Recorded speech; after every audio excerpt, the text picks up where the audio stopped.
Elgar Elgar Elgar, यही राग पिछले बार भी इंडियन टीम गा रही थी जब वो साउथ अफ्रीका गई थी। इस बार भी सेम स्टोरी।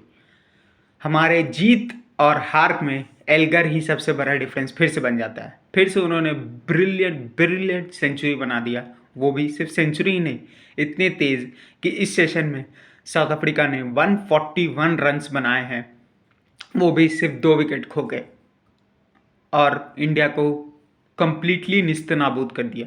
जहां हमें लग रहा था कि 245 रन बहुत ज़्यादा है और हमारे बॉलर्स गेम में बनाए रखेंगे हमें और हम गेम में रहेंगे कंटिन्यू, वहां डीन एल्गर ने कहा नहीं, मैं हूं तब तक आप गेम से बाहर हैं और बाहर ही रहेंगे। उनका सेंचुरी स्टैंड प्लस इंडियन की टूथलेस बॉलिंग, लग ही नहीं रहा था कि कोई भी बॉलर काम कर रहा है सिवाय एक जसप्रीत बुमराह और मोहम्मद सिराज। एक हद तक ही दो ऐसे क्वालिटी बॉलर्स लग रहे हैं जो इंडिया लेके आया है इस सेशन में।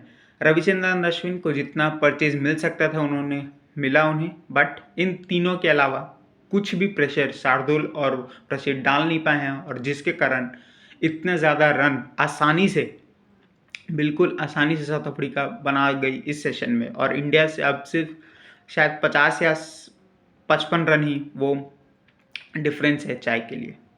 अब कैसे इंडिया इसको टैकल करेगी थर्ड सेशन में, वो देखने वाली बात हो गई। क्योंकि अगर साउथ अफ्रीका खेल गई इस सेशन को बिना कोई विकेट गंवाए हुए, मतलब इस सेशन को पूरा खेल गई, तब इंडिया गेम से कम्प्लीटली बाहर हो जाएगा। अब इंडिया के पास एक ही चाह रहा है कि इस सेशन में कम्प्लीटली ऑल आउट करे, तब जाके वो गेम में बनेंगे।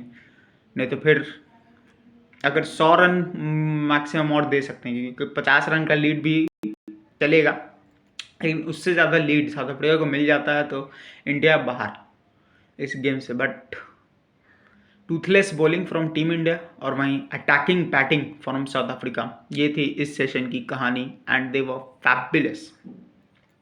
जहाँ जब सेशन का शुरुआत हुआ हमें लग रहा था जसप्रीत बुमराह और सिराज स्टार्ट करेंगे, बट वहाँ डिफरेंट स्ट्रैटेजी से आई इंडिया और वो स्ट्रैटेजी बैकफायर कर गई उन्हीं को।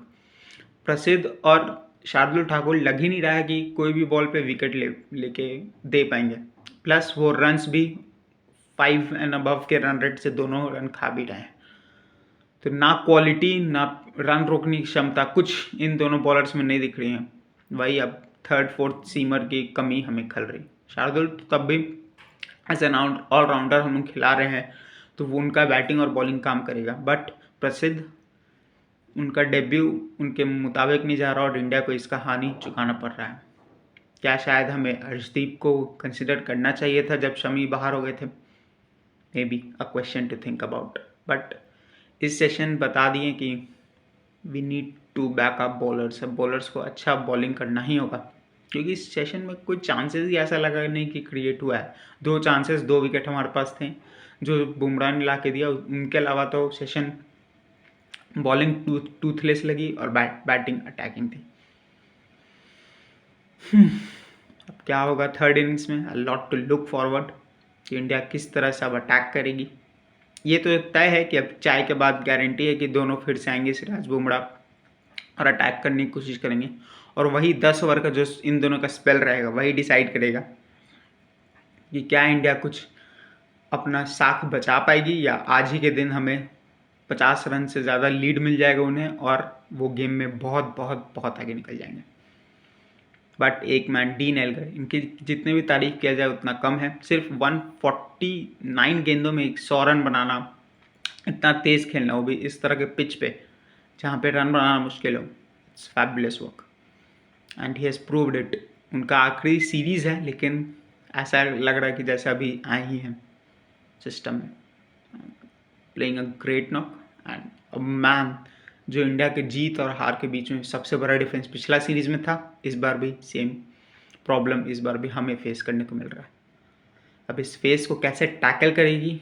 क्या कोई प्लेयर है ऐसा जो उन्हें परेशान कर पाए? अभी तक तो अश्विन थोड़े परेशान करते हुए दिखे हैं, 1-2 बॉल दिखा उनको जो फंस रहा था, डीन एल्गर फंसते हुए दिखे उनमें, लेकिन उनके अलावा अभी तक तो मुश्किल है।